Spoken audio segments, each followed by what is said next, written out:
Okay, so we're gonna talk about the upper body and lower body, how we need to kind of keep them kind of at least have the ability to separate here, move independently. You don't always want things to be tethered together. You want to have the option to move, and then things like when you walk, how you have to be offset to be able to twist and spiral through your body.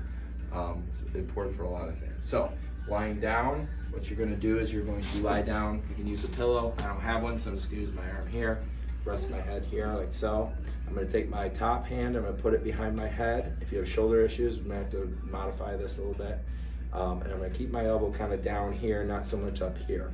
My leg, I'm going to bring my top leg here back behind. You might have to bring your bottom leg forward, have your heel on the ground. You want to connect down to your glute, your buttock there, and you want to keep your chest up and forward. So I'm lifting up through my body as I roll forward through my top half. That's to lock that in.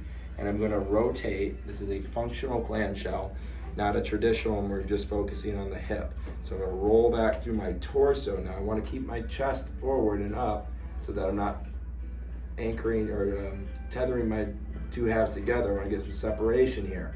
So right now I can feel my back is a little tight here.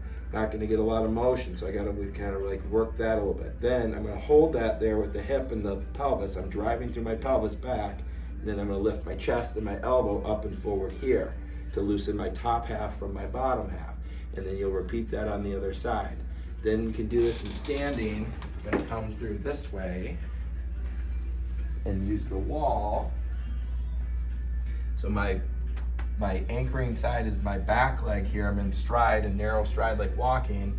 And I'm going to take my arm. This is similar to the spiral stretch.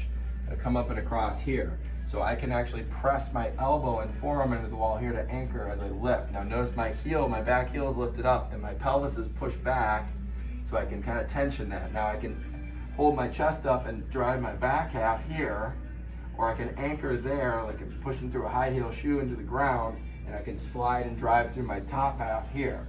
So I can work back and forth between those two, and that's how you can kind of do that in standing, again on both sides. Good.